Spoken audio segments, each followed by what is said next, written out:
Welcome to today's webinar. The topic today is cross-section modeling and stress analysis in our section 1. My name is Andreas Hörold. I am responsible for marketing and public relations in the company Dlubal Software. For instance, the Dlubal website, the German and English webinars, customer projects, newsletters, and so on. I will be the moderator today, and I will answer your questions during the webinar. Sonja will be the presenter, but she can introduce herself. I would also like to welcome you to today's webinar. My name is Sonja von Bloh, and I will be the presenter today. Okay, thank you for your introduction. Then I switch off the webcam that the attendees can see the full screen. For the attendees who participate the first time or the first time with the new application, you can press that button in your menu, and then you can enter a question here. And with this wheel, you can adjust the audio settings if it is necessary. You can also watch the entire webinar and then email your questions and also to info@dlubal.com. To the agenda today. At first, Sonja will introduce the plastic resistance design, the implemented simplex method in our section. And then the following points are more tips and tricks. She will show you how you can connect elements and how you can generate subpanels, how you can consider openings in cross-sections, and how you can modify elements. Okay, that should be all from my side. I hand over the screen to Sonja. Just a moment.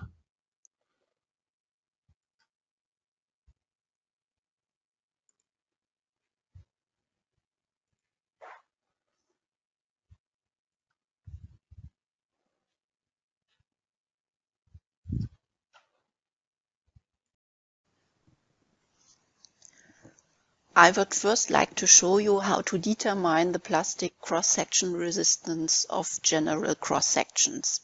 I would like to show the plastic analysis using an example. For this, I've already created a file. Here I go to the base data and I choose the analysis method. I choose here the finite element analysis, and then I activate the plastic capacity design according to the simplex method. Then I activate also the calculation of the effective cross-section, and here I choose the standard Eurocode 3. This is needed for the classification of the cross-section. Then I go to OK, and then I choose the material. The material S235 is already chosen. That's okay for me now. And then I add the corresponding cross-section. For this, I create a new section. Then I go to the database, and here I choose the build-up cross-section. And here I choose an I section with two side flat bars. The I section should be an IPE 200, and the flat bars should have a thickness of 8 millimeters. Then I click on OK. Then I have to create a load case. I do this here via the navigator data, new load case, and this is my design load case. Okay, and then I have to define the internal forces. Here I define a shear force about 500 kilonewton and a bending moment about 30 kilonewton meter. And then I start the calculation. Design using the plastic cross-section resistance is an essential aspect for efficient steel structures. Eurocode 3 provides solutions for combinations of internal forces only for specific cross-section shapes.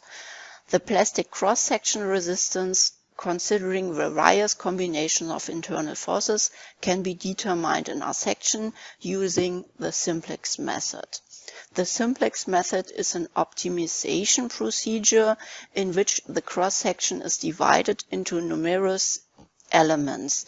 Each element can have a value between the positive and negative yield stress and must fulfill the yield criterion. An optimization algorithm determines the stress distribution so that the inner and outer forces are in equilibrium. In addition to the variation of the normal stresses, you can simultaneously vary the shear stresses over the cross-sectional area. However, the plastic redistribution of shear stresses only takes place if the elements are defined as well.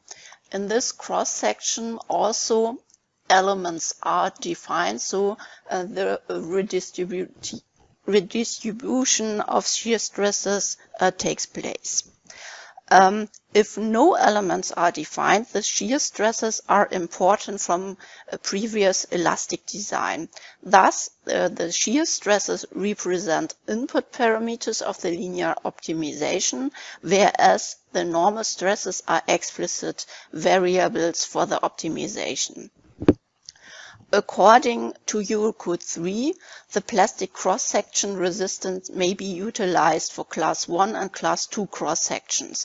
First, you have to determine the cross-section class for the combination of internal forces to be analyzed. I've already for this activated the add-on effective cross-section calculation according to the Eurocode 3 so that the classification will be carried out.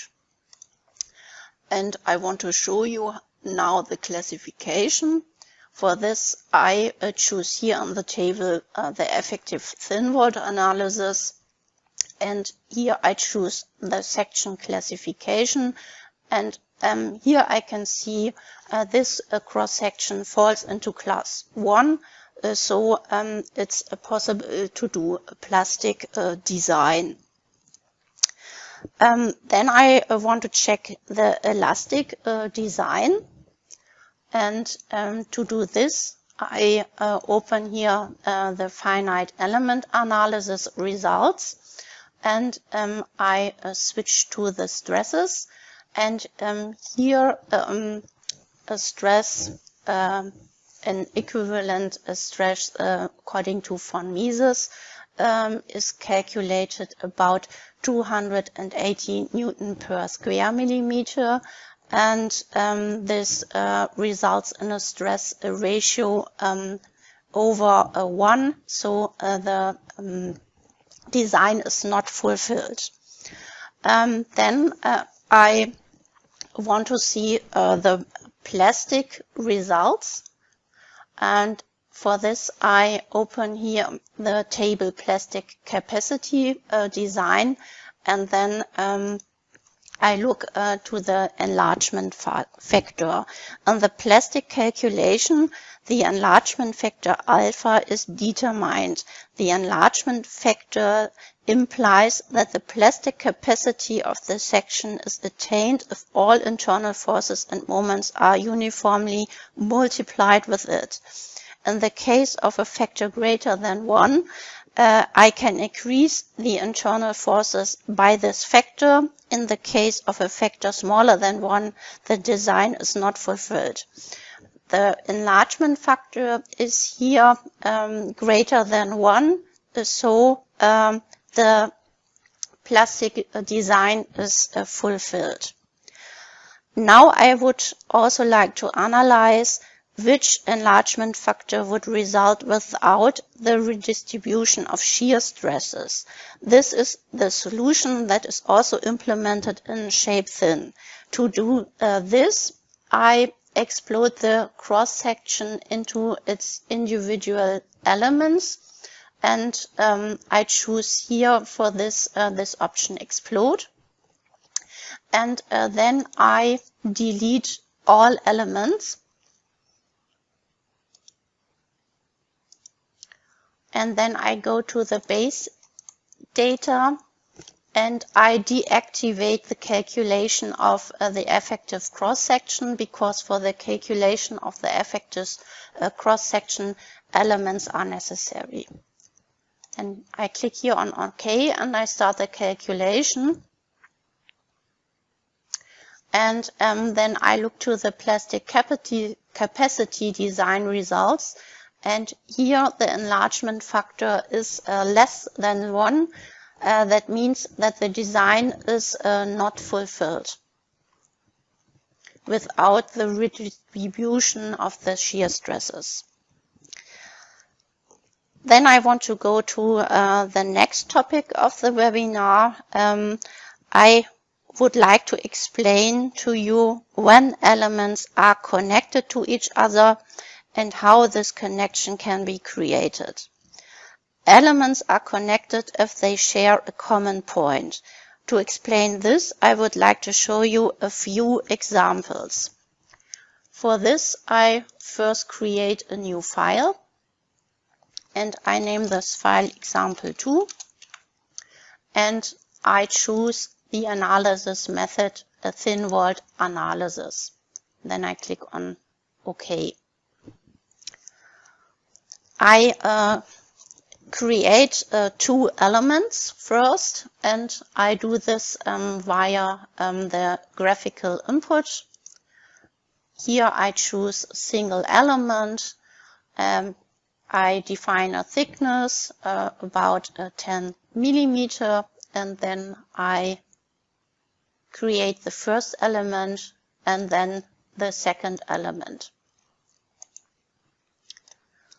I want to show also the numbering, and you can see here the element 1 has the points 1 and 2, and the element 2 has the points 2 and 7.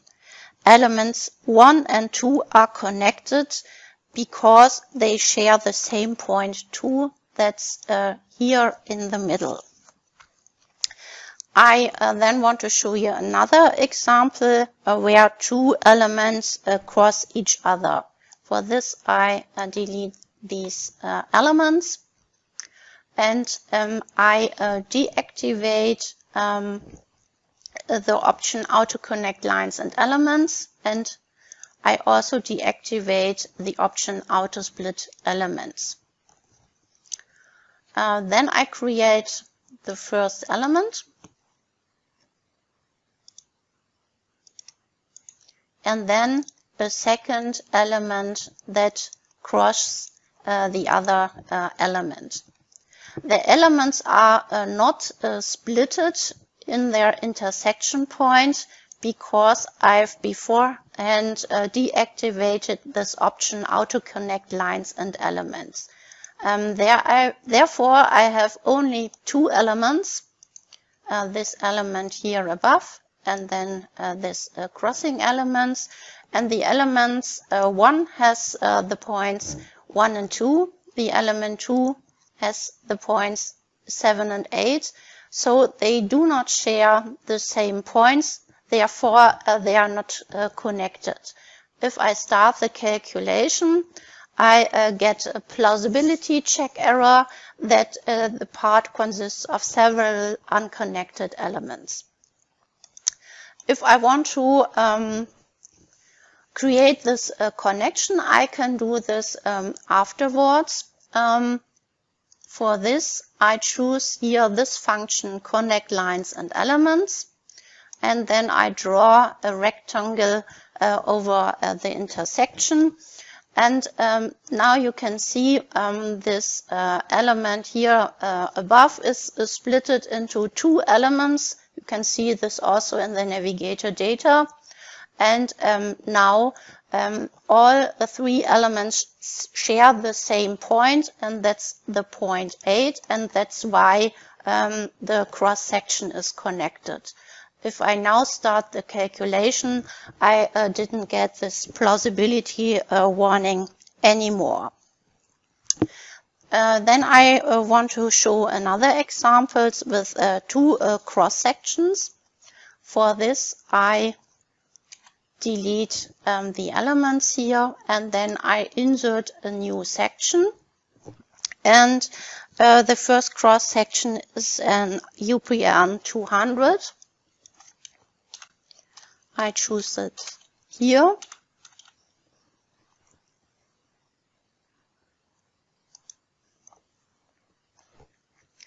And this cross-section is rotated about the x-axis about 90 degrees. And then I click here on OK. This cross-section will be inserted into my file. And then I create the second cross-section. I do this via the navigator data, new section. And this cross-section should be an IPE 200.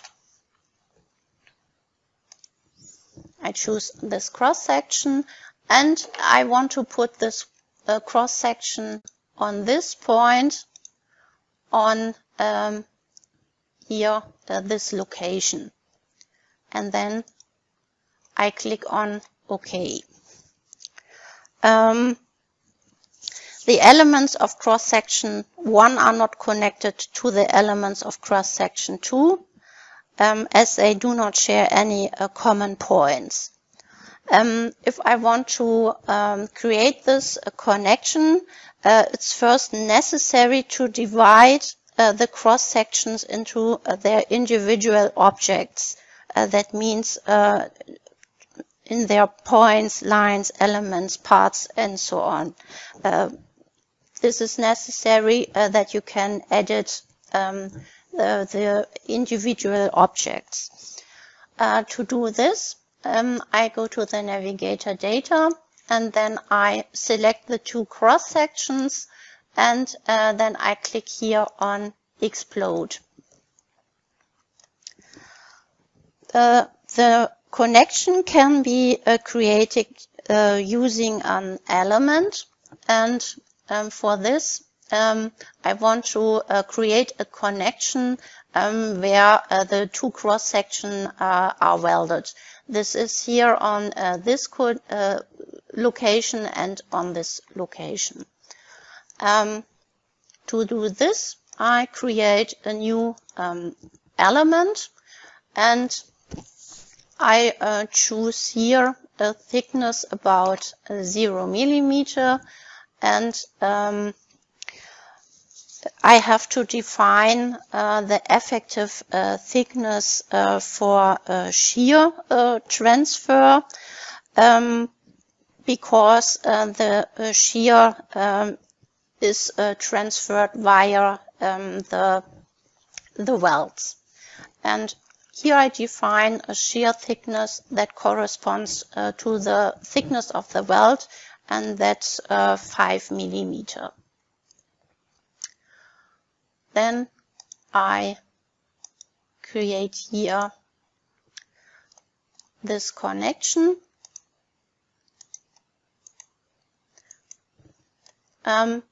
Now this element is not divided because here the outer connect lines and elements function is not activated.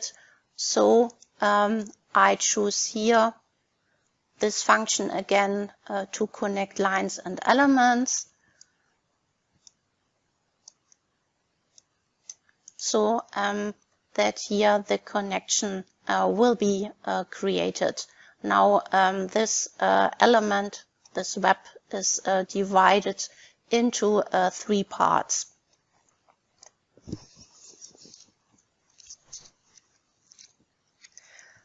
Now I would like to go to the next topic of this webinar, and these are the subpanels. The subpanels are necessary for the classification and calculation of the effective cross-section.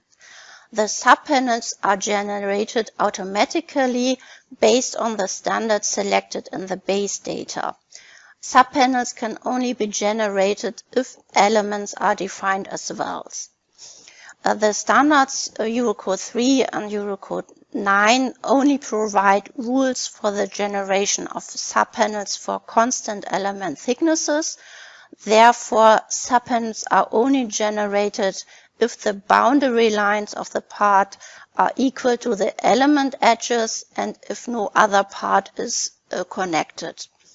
I would like to show you how this is done using an example of a channel section, and for this I create a new file, example 3. Here I choose also the analysis method thin-walled analysis, and I activate the add-on effective steel section, and here I choose the standard Eurocode 3. Then I click on OK. And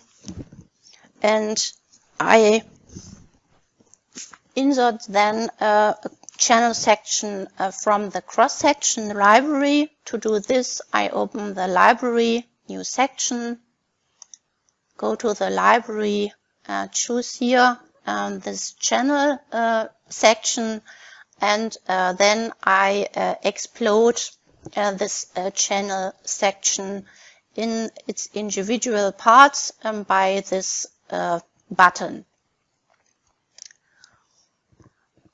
Now this channel section is splitted into its line, its part, and its element. And I want to check the subpanels. And here 3 subpanels are automatically generated based on the Eurocode 3. And these are the subpanels for the web and here for the flanges. If I now move here this point a little bit upwards, I will do this. Here maybe 10 millimeter, then the subpanel will be deleted. This is because the boundary lines of the part, that this is the boundary lines, is not equal to the element edges. And this is here the element edge, and this is because now the subpanels is not generated anymore. If I start the calculation, I will get a warning about this, that the element has no contact to the boundary. So the subpanel is not created. I can ignore this plausibility check warning, then the calculation is carried out, and the calculation, the classification and calculation of effective cross-section will be done, but only then for the parts where subpanels are defined. I want to show you also a next example where an I-beam is reinforced with a flat bar on the upper flange. I create a new file for this. This is example 4. Here I choose also the analysis method thin-walled analysis, and I choose or I activate the effective calculation of the cross-section properties, and I choose also the standard Eurocode 3.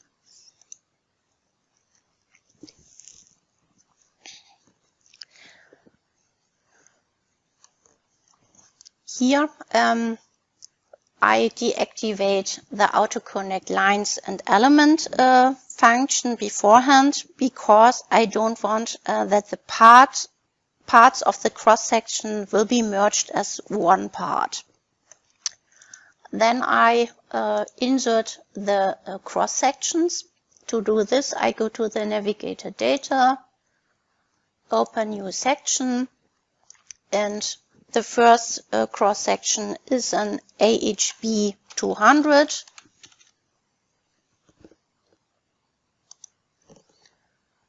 And then I insert this cross section, and the second cross section is a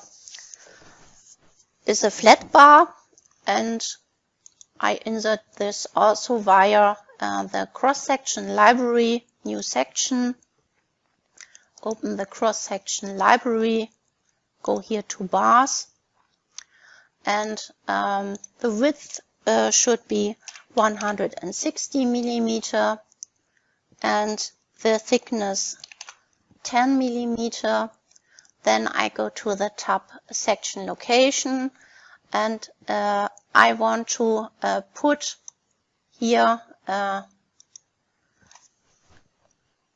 this part on the upper flange, and then I click on OK.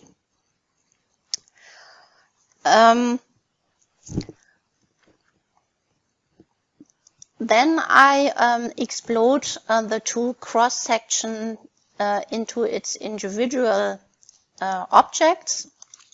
For this, I select the two cross sections, and then I choose here explode because I want to create the connection between the upper flange and the flat bar. To do this, I create an element with a 0 thickness for this, and I choose here the option single. Here I define a thickness about 0 millimeter. I have to define the effective thickness for shear transfer. This should be 5 millimeter. And I forgot, I wanted to activate the auto connect lines and elements beforehand. So I open the new element dialog once again and define here the thickness, and then I connect the two elements where the welds are located.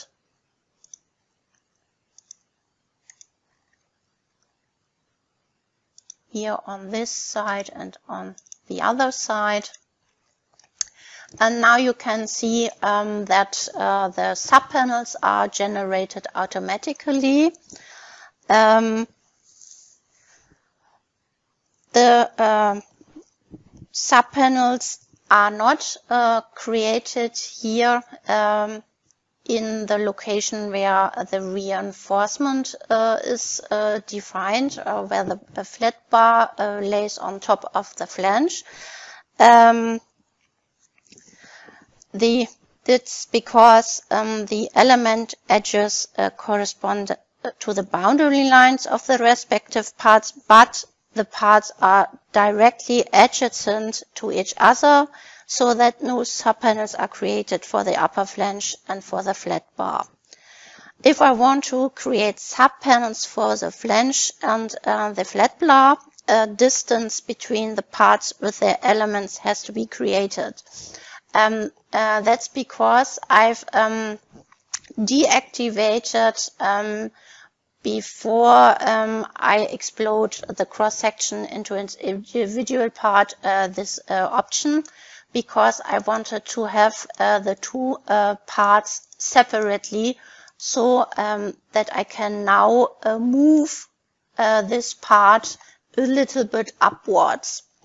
To do this, I select the part and also the elements, and I choose then the move copy function, and I want to lift it a little bit upwards, about 1 millimeter in the negative direction. Therefore, I put a negative sign, and then I click on OK. Now I see that the subpanels are created here for the flange, but I can see that the subpanels are not created for the flat bar.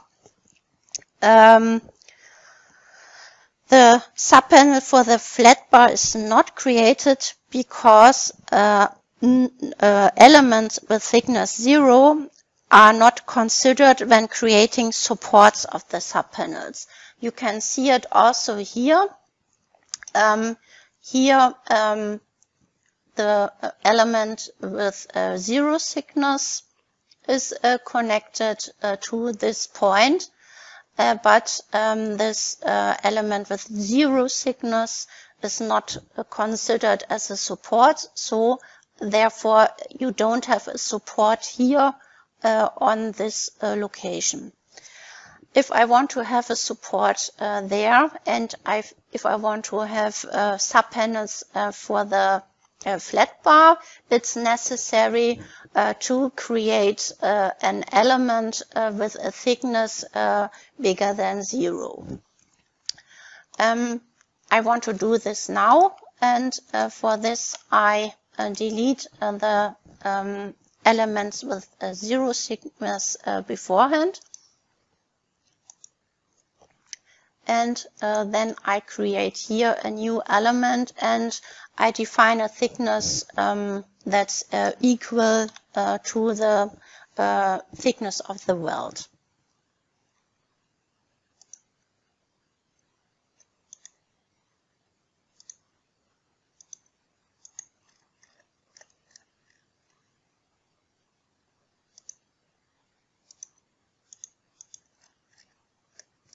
Now you can see that subpanel is now generated here for the flat bar, and here this subpanel is divided into 2 subpanels because now this element with a thickness bigger than 0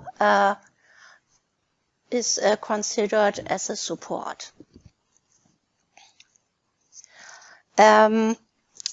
If you only want to create a subpanel for the flange plus the flat bar, it's necessary to merge the parts and create only one element. I've already prepared that here. You can see this in this example. Here I've only created an element with a thickness that's corresponds to the thickness of the element of the flange plus the thickness of the element of the flat bar. And here only one subpanel is created.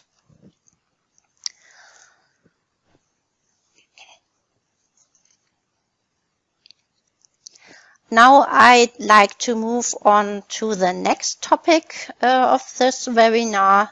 These are the openings. You can model openings such as bolt holes in our section. However, this is currently only possible for the thin-walled analysis design method. I create a new file for this, and I call it example 5. I choose here the thin-walled analysis, and then I click on OK. You can model the openings by using elements with a 0 thickness, since the cross-section has a hole only at this considered member location, and the complete cross-section before or after ensures the connection in the member.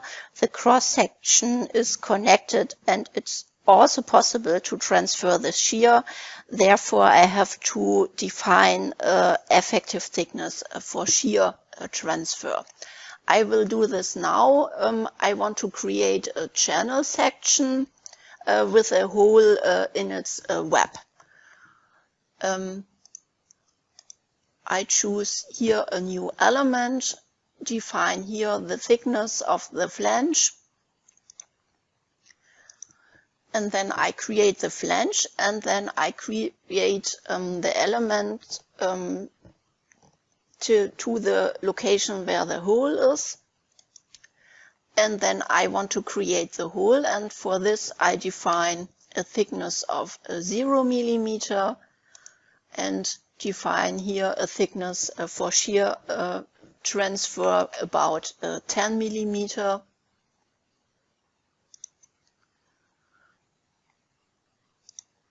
And then I create the other part of the web and then the upper flange.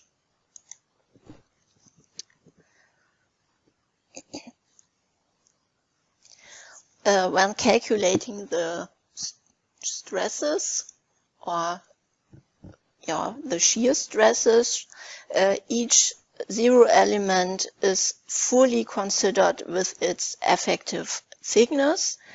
Thus, the stresses on zero elements are displayed. I will show you this for the shear stress here. I choose here the type of display off, and you can see now here where the hole is located also shear stresses are calculated. The classification and calculation of the effective cross-section with holes is not described either in Eurocode 3 or Eurocode 9. Therefore, my recommendation for small bolt holes at connections is not to define them in the cross-section, but to define the local section reductions in the design add-ons, such as steel design. They can then be considered in the design checks. Bearing stresses cannot be calculated in member model either, so you should analyze a surface model. Finally, I would like to deal with modifying elements. For this, I create a new file.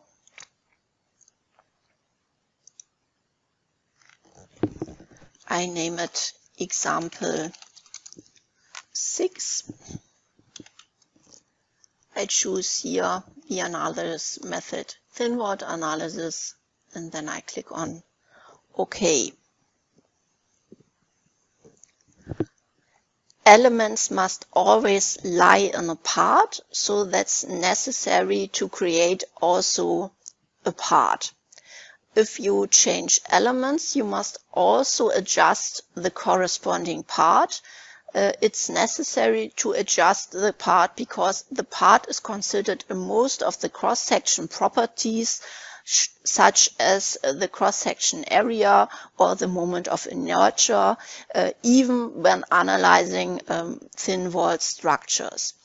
I want to show you this on an example. Here I create a flat bar with a thickness of 20 millimeter. I use here the graphical input, and via the graphical input the elements are created and also the corresponding part. And here I choose a thickness about 20 millimeter, and then I create the element with a length of 100 millimeter. And you can see here the element is generated, but also here the part is generated. If I now start the calculation and I check here the sectional area, the program calculates a sectional area about 20 square centimeter. And if I now change the width or the thickness of the element, here I choose a thickness of 10 millimeter. You can see this in the graphic too. This is the element and this is the part. And if I start now the calculation, then also a sectional area about 20 square centimeter will be calculated. I also have to change the part so that the sectional area will be 10 square millimeter. I will do this here manually. I select here the lines and the points. I do this here on this side too. And now if I start the calculation, I get the desired result about 10 square centimeter. Adapting the part to the element is relatively complex, so I would like to show you an alternative approach to creating elements. A modification therefore requires less effort. To do this, I create the center lines of the cross section. I will do this here. And now I create here the center lines of a channel section. And I can then add a comment to the points and lines. With a comment like center line, I know that I can't delete this object if I want to keep the center lines. I will do this now. So I select here the lines and the points. And here I added now the points, and I define a comment center line for the point, and I will do this also for the lines. Click here on Edit, center line, and then I click on OK. And if I look into the navigator data, I can see also this comment here. You can then use the create elements online function to create elements and the part. I will show you this now. You find this function here in menu tools, modify elements, create elements on lines. I have to select the lines. They are already selected. This is because here the line numbers are in this field. And then I have to define the thickness. And then I click on OK. And now the elements and the part are created. If I now want to change the thickness of the elements, I change the automatically created points and elements. I delete them. I delete also all elements. And I now can add the elements again, create elements on lines. I have to select the lines. And here I define now the desired thickness. It's also possible to do these modifications via a script. I will show you this too. I create before the center lines. You see now no comments are added, and I've created a script that sets the comments. Double-clicking on the script will here run the script, and now the comment is added to the point and the lines. Then I create the elements on lines. I choose here the lines, then I click on OK. And if I now want to delete the automatically generated elements and corresponding points and lines, I have created for this also a script that deletes these elements and lines.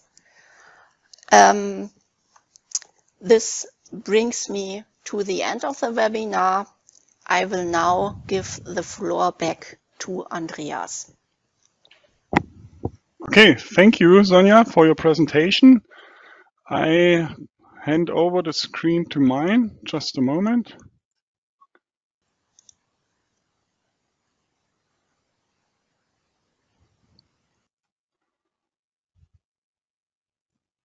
So you should see my screen.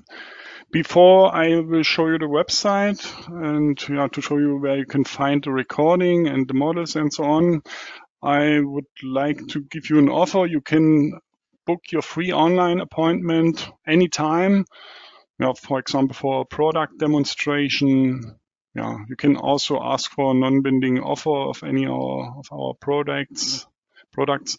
Then just contact our sales team via that link, or you can also scan the QR code. So let me open the website, dlubal.com. Under News and Events, you find the events and then here the webinars. Those are the webinars of the next weeks. Next week, consideration of construction stages. Then the regular webinar about the most frequently asked questions. Then I will present this two-part webinar about the modeling and design of steel structures. The first part is, in my eyes, more for beginners, and the second part for beginners and profis. Okay, that's today's webinar. I click on it. In the next days, you will get an email with a direct link to that page, also with a link to the attendee certificate, and then you will find the recording in the middle here. You can already find the presentation slides, and if you scroll down, also the models, that you can go through the webinar. Okay, that should be also all from my side. Thank you for your attention. I hope we meet each other in the future webinar. Have a nice day and bye-bye.